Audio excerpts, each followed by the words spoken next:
Nostalgia. It's delicate, but potent.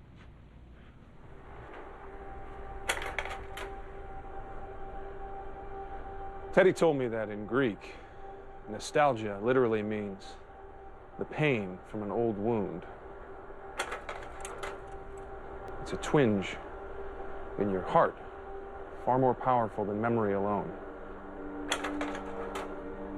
This device isn't a spaceship. It's a time machine.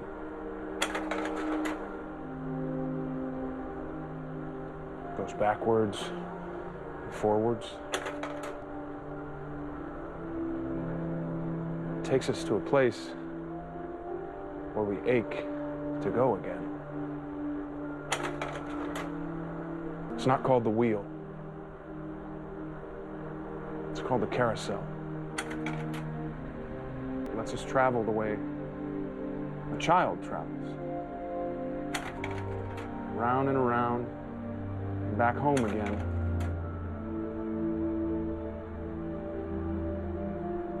To a place where we know we are loved.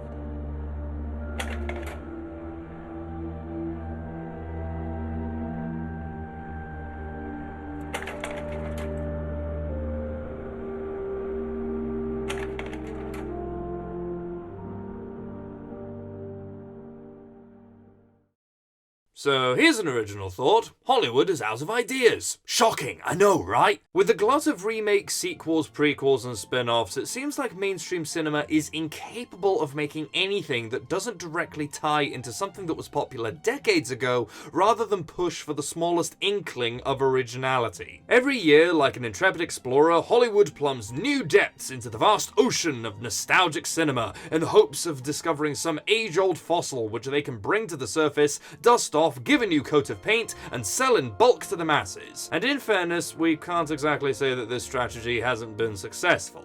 The exploitation of nostalgia is one of the biggest moneymakers in cinema today. Just take a look at some of the highest grossing films of the past few years, hell, of all time. Star Wars, Jurassic World, the MCU, The Hobbit, pretty much anything made by Disney these days. The one thing which ties all of these movies together is that they are based in some shape or form on a nostalgic franchise. Out of the top 10 highest grossing films so far this year alone, only 2 have been original properties. And this isn't limited to movies. Look at the sheer number of TV tie-ins and reboots that have come out over the last few years. How much of Nintendo's income is a result of repackaging and re-releasing new installments to the same franchise over and over and over and over again? But with recent innovations, like the new Terminator, the endless list of Disney remakes, and the latest addition to the Star Wars franchise, which I'm sure that nobody is gonna go see that one after the bile and hate generated by The Last Jedi. Yeah, sure, a Star Wars film that won't make money at the box office. Totally gonna happen.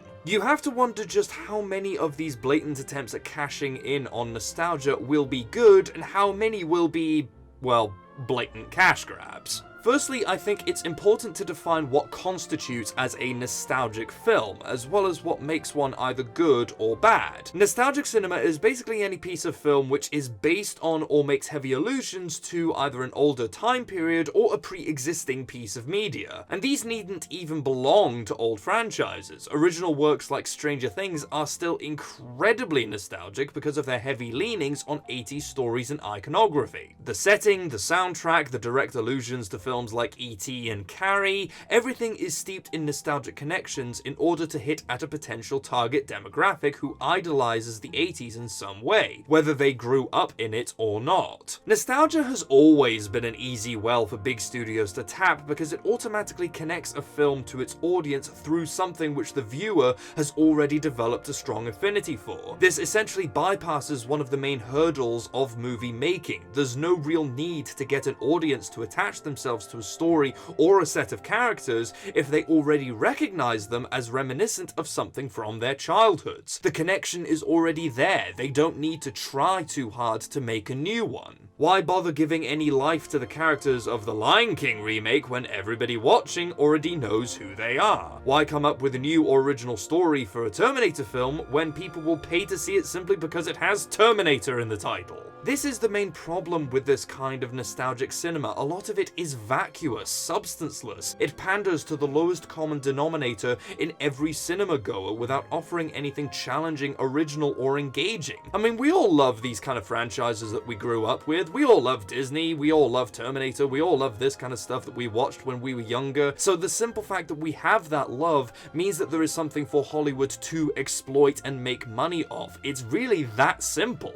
Just take a look at the endless line of Disney remakes. What creativity went into doing a shot-for-shot retelling of The Lion King? None is the answer. You are literally doing the exact same thing, only they look more realistic now, which is another way of saying that it doesn't look as interesting, vibrant, or colourful. People aren't interested in whether The Lion King remake or Jurassic World Fallen Kingdom are actually good. They're interested in the warm, fuzzy feeling that those movies give them by reminding them of a time when they were kids and the world wasn't so shitty. Or at least it didn't seem so shitty because you were a kid at the time and you didn't know any better. It's like comfort food. It's not there to be healthy, it's not there to be good for you, it's not even there to be the best thing on the menu. It's just there to scratch an itch in your belly and that's it. And as long as people keep paying for it, Hollywood will keep providing it. Look no further than the recent Terminator Dark Fate, a movie which nobody asked for, which they went and made anyway because Terminator equals big bucks. Does it make sense to make it? Does it matter that we've got nothing new to add to this long-dead franchise? Of course not, but make it anyway. The thing which annoyed me the most when I first heard about the film was that they were bringing Linda Hamilton back to play Sarah Connor, which flies in the face of everything she went through in the first and second Terminator films. AKA the only ones which matter, AKA the only decent movies in this never-ending cesspool of a series which refuses to die, and I just wish it would die. Please, God, will you just let it fucking die already? The simple choice of having Sarah Connor return fundamentally invalidates her character arc in the first two Terminators. Sarah Connor's story is done when she watches the T-800 sacrifice itself to save humanity. That is the culmination of her character journey. It's the point when she acknowledges that a machine can indeed develop a soul, that she needn't remain a soldier forever, that she can finally lay down her arms and live a normal life. This is one of the few things that Terminator 3 got right. Having Sarah die of cancer off screen, implying that she lived an ordinary life after everything she went through, was the most logical step to take with her character. And before you bring up that stupid Sarah Connor Chronicles show that was on like a decade ago or whatever, I haven't seen it, so don't bother. But my complaints are just as valid to that as they are to this. Bringing Sarah Connor back at all is a dumb decision to make in any case, and it cuts to my point about the lazy decision making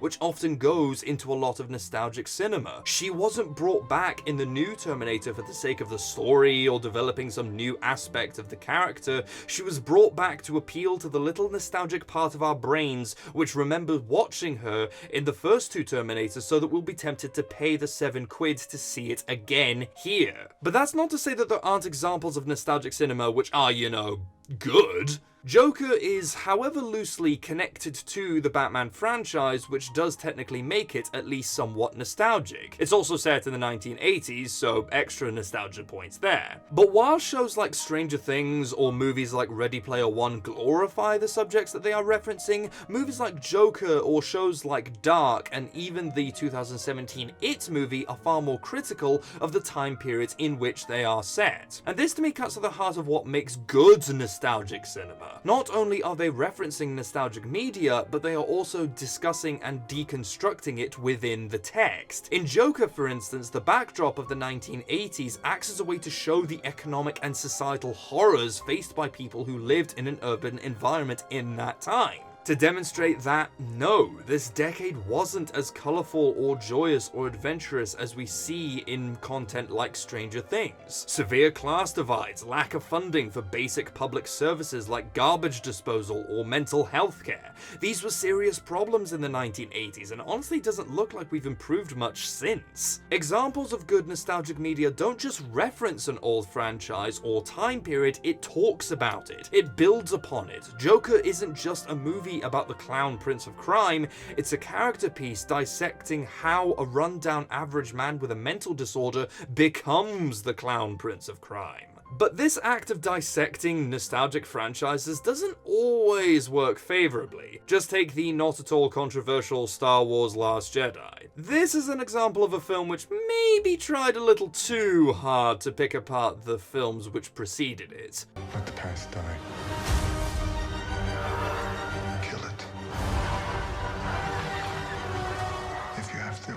That line is the basis for the entire movie. Kill the past. Don't just dissect the old Star Wars franchise, burn it to the ground. This would be swinging the nostalgia pendulum a little bit too far the other way. Discussing and analyzing the old ways is all fine and dandy and can lead to some really interesting ideas and stories, but why would you want to make a modern adaptation to an old franchise if all you're going to do is purposefully destroy and invalidate what came before as if it didn't matter? Nostalgic cinema still needs love and care for its subject, otherwise it just comes off as cynical and disrespectful to the fans as well as the media which it is drawing from. As with most things in filmmaking, it's all about balance. You need a healthy mix of appreciation for what came before, as well as the desire to move forward and create something new in order to succeed. A great example of this would be the 2015 film Creed. This movie is one of the few examples of something which can inject new life into a long-dead franchise, and the way it does that is by basically washing its hands of the original work while still acknowledging and paying homage to it. Creed, much like Joker, only connects itself to its franchise by the loosest of loose threads. It doesn't rely on nostalgic references or tie-ins except when it is necessary to serve the plot and the characters. The love that the filmmakers have for Rocky is still there,